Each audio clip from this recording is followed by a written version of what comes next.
কুমড়োর ছেঁচকি করার জন্য আমার চিংড়ি মাছ লাগবে, পেঁয়াজ লাগবে, আর নুন, চিনি, লঙ্কা, জিরে আর তেজপাতা লাগবে।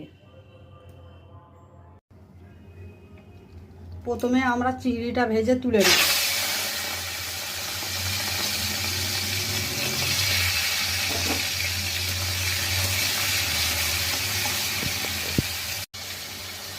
চিংড়িটা আমাদের ভাজা হয়ে গেছে, এবার পেঁয়াজটা দিয়ে দেবো।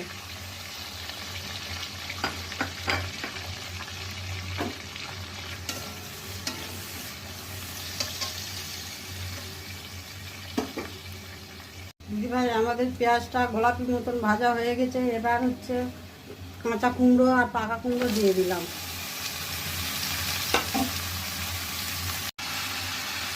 কুমড়ো ছেঁচকি করার জন্য আমরা নুন, হলুদ, গুঁড়ো লঙ্কা দিয়ে দিলাম।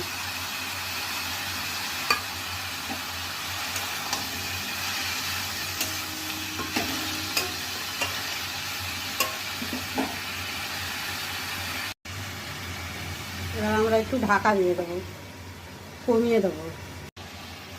কুমড়ো ছেঁচকিতে এবার আমরা চিংড়ি মাছটা দিয়ে দেবো।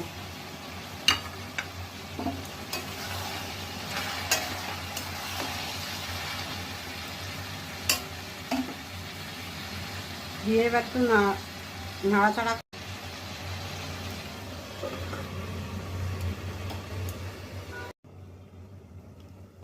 এবার আমাদের চিংড়ির ছেঁচকি রেডি।